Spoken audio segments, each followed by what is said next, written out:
को सती होने से रोक नहीं पाया और उस व्यक्ति का नाम था राजा राम मोहन राय।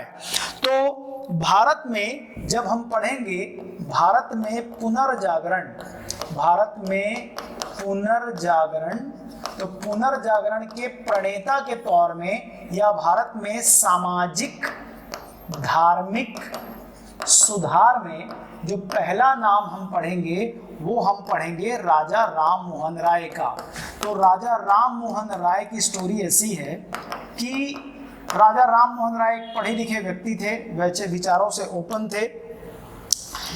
इनके भाई की मृत्यु के बाद ये बहुत प्रयास करते हैं कि भाभी को सती होने से रोका जाए। सती प्रथा भारत में काफी प्रचलित प्रथा हुआ करती थी इस समय। वो रोक नहीं पाते और संकल्प लेते हैं कि इस बुराई को मैं समाज से मिटा करके रहूंगा, और उसके लिए काफी प्रयास करते हैं। और 1829 में सती प्रथा उन्मूलन एक्ट आता है।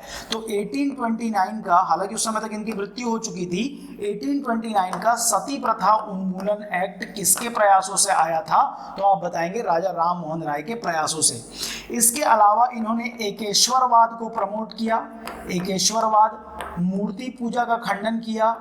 और एकेश्वरवाद का मतलब सबका मालिक एक है, मूर्ति पूजा का खंडन किया। साथ ही साथ राजा राम मोहन राय ने उपनिषदों के बारे में बताया। उपनिषद जो है वो करेक्ट इंटरप्रिटेशन देते हैं। किसी भी वेद को समझना है तो वेदों के श्लोक का ऊपरी अध्ययन ना करके आप उपनिषदों के कोर वैल्यूज को समझने का क्या करें, प्रयास करें। राजा राम मोहन राय ने सामाजिक धार्मिक सुधार को बल देने के लिए 1828 में राजा राम मोहन राय ने ब्रह्म समाज की स्थापना की। और राजा राम मोहन राय को उस समय ब्रिटिश तो भारत में प्रोमिनेंटली पावरफुल हो चुके थे, लेकिन इस समय का मुगल बादशाह था अकबर द्वितीय। 1828 में इनको अकबर द्वितीय, 1829 में इनको अकबर द्वितीय अपनी पेंशन शुरू करने के लिए ब्रिटेन भेजता है। वहीं इनकी मृत्यु हो जाती है, आकस्मिक मृत्यु हो जाती है। राजा राम मोहन राय ने बंगाल में जो दीप प्रज्वलित कर दिया था, इनके बाद इनके दो फॉलोअर्स ने इसको आगे बढ़ाया, एक देवेंद्रनाथ टैगोर और केशव चंद्र सेन ने। तो राजा राम मोहन राय के बाद ब्रह्म समाज को आगे बढ़ाने के लिए में दो लोगों का नाम आता है। एक देवेंद्रनाथ टैगोर और दूसरा नाम आता है आपका केशव चंद्र सेन। तो भारत में सामाजिक धार्मिक सुधार या भारत के पुनर्जागरण या भारत की वैल्यूज को बेहतर, मतलब पुनर्जागरण या सामाजिक धार्मिक आंदोलन का अर्थ ये था कि ये वर्ग मानता था कि जब तक हम अपने अंदर की बुराइयों पर कंट्रोल नहीं पा लेंगे तब तक हम ब्रिटिश हुकूमत से ठीक ढंग से या किसी भी बाहरी दुश्मन से लड़ाई नहीं कर सकते। और हमारी जो सामाजिक धार्मिक गलत मान्यताएं हैं उनका रेक्टिफिकेशन या उनका सुधार होना अत्यंत आवश्यक है। और इस दिशा में जो पहला कदम उठाते हैं वो उठाते हैं राजा राम मोहन राय। राजा राम मोहन राय ब्रह्म समाज बनाते हैं, एकेश्वरवाद, मूर्ति पूजा का खंडन, एकेश्वरवाद का प्रमोशन करते हैं, मूर्ति पूजा का खंडन करते हैं। इनके प्रयासों से सती प्रथा उन्मूलन एक्ट आता है। आर्टिकल नंबर 17 में इंडियन काउंसिल एक्ट ऑफ 1833 में डिक्लेयर किया जाता है, पर लागू कर दिया गया था उससे 4 साल पहले। कब? तो 1829 में सती प्रथा उन्मूलन एक्ट भारत में लागू हो चुका था कि अब सती जो करना जो है वो अपराध होगा। उसमें इन्होंने अपने घर में उस घटना को घटते देखा था। राजा राम मोहन राय ने बंगाल प्रांत से जहां एक तरफ अग्नि जलाई सामाजिक धार्मिक सुधार की, धीरे धीरे इसका प्रसार होने लगा और भारत के अन्य प्रांतों पर इसका असर पड़ने लगा। अगला असर जो हम देखते हैं ये डेक्कन एरिया में देखते हैं। डेक्कन एरिया मतलब महाराष्ट्र का एरिया, और महाराष्ट्र के एरिया में सामाजिक धार्मिक सुधार को प्रमोट करने वाले व्यक्ति होते हैं जो वहां के सुकरात कहलाते हैं, महादेव गोविंद रानाडे। तो MG रानाडे ने, डेट याद रखेंगे, 1867 में महाराष्ट्र में एक संस्था बनाई जिसका नाम था प्रार्थना सभा। एमजी रानाडे। और एमजी रानाडे, महादेव गोविंद रानाडे, ये खुद बड़े वकील थे। अंग्रेजों के जमाने के में ये इनका जो पद था वो न्यायाधीश का था। ये बहुत पढ़े लिखे थे, लेकिन सामाजिक रीतियों पर या दुर्मान्यताओं पर इन्होंने प्रहार किया कि इन पे रेक्टिफिकेशन की आवश्यकता है। एमजी रानाडे को थॉट प्रोसेस में महाराष्ट्र का सुकरात कहा जाता है और इनकी गुरु शिष्य की परंपरा में आगे चल करके गोपाल कृष्ण गोखले होते हैं। गोपाल कृष्ण गोखले के राजनीतिक गुरु कौन थे? तो एमजी रानाडे। प्रार्थना सभा या प्रार्थना समाज के संस्थापक कौन थे? महादेव गोविंद रानाडे। और गोपाल कृष्ण गोखले के गुरु कौन थे? तो भी एमजी रानाडे। एमजी रानाडे के शिष्य होते हैं गोपाल कृष्ण गोखले और गोपाल कृष्ण गोखले के शिष्य होते हैं महात्मा गांधी।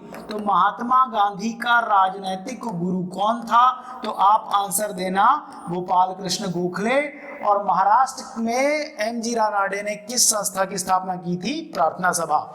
मतलब कि बंगाल में जो सामाजिक धार्मिक सुधार की का लॉ जो है 1828 में ब्रह्म समाज के तौर पे राजा राम मोहन राय ने शुरू किया, वो 1867 होते होते डेक्कन एरिया में पहुंच गया।